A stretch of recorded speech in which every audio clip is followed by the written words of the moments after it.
Thank you, Francis. Well, tonight we look at the oldest classic cycle race in South Africa, the race commonly known as the Amashova Durban Classic Race. This is normally a race with big participation numbers, but a global pandemic has marked time on the race. Now, the race will be happening this month as cyclists will be unleashed on the KwaZulu-Natal roads to showcase their skills. We have race director Annie Batchelder with us. So good evening, Annie, and welcome to Sport on Full View. Good evening, and thank you for having me. Thank you very much for your time. Now, Annie, in terms of this race, it started in 1986, and only on 2 occasions has it been cancelled. In 96 due to bad weather, and recently 2020 because of the global pandemic. How have you survived COVID? How did you manage this pandemic? It's been a nightmare. Quite honestly, it's been very difficult for the eventing industry in general. There are so many businesses that are associated with the event industry that have really battled through this whole time. So yes, it's been very, very difficult. And just in terms of the financial constraints, that came with having to cancel the race, I know you refunded some of the cyclists who weren't able to take part last year, and some opted to then have their fees transferred to this year. How did you manage, the financial constraints? It's been very difficult, but at the end of the day, we've got to make sure that the event continues. And it's the cyclists who have supported this event for so many years that we've got to look after. So we have tried to do that as much as we can.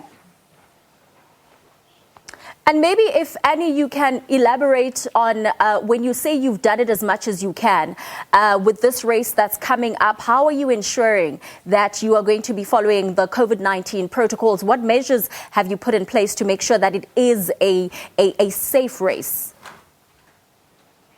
I think the first thing that we're doing is the number pickup, where at Suncoast down in on the beachfront, we are doing a drive-through number pickup, which is a very different arrangement to what we've done in the past. Previously, we've always had an expo or something like that.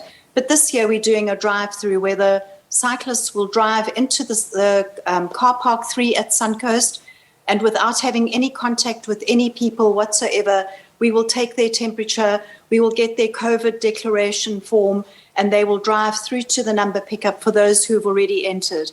Those who haven't entered will drive to the late entry area, and they will be assisted by our very able-bodied Rotarians who are a backbone of our event.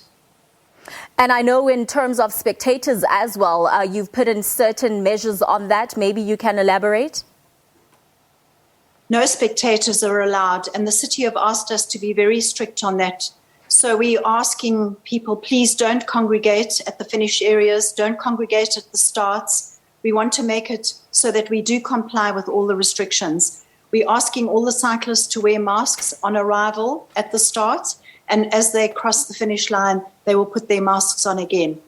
We're also making sure that all our personnel who are involved have sanitizer on hand. We're encouraging social distancing as well. So we're doing everything we can to make sure that the cyclists are protected. All right. And just in terms of the race overall, what can we look forward to this year?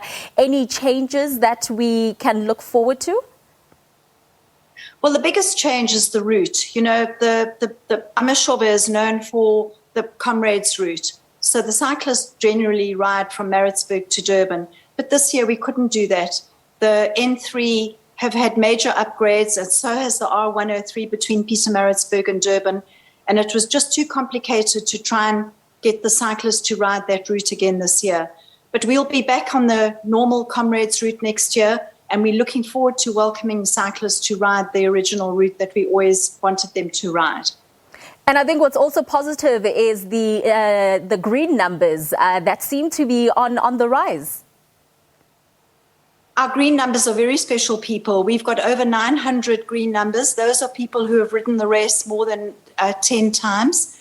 They are a very special part of the Amashova, and we always try and look after them. So they have their special start batch at the Amashova. They start earlier than a lot of the other groups, and we hope to grow this group even more in the future. All the best, Annie. We can't wait for the race to finally start after this stop that took place. And we'll obviously catch up with Annie just to find out in terms of how it went. And that was, of course, Annie talking about the Amashova race. We'll continue with our sport bulletin.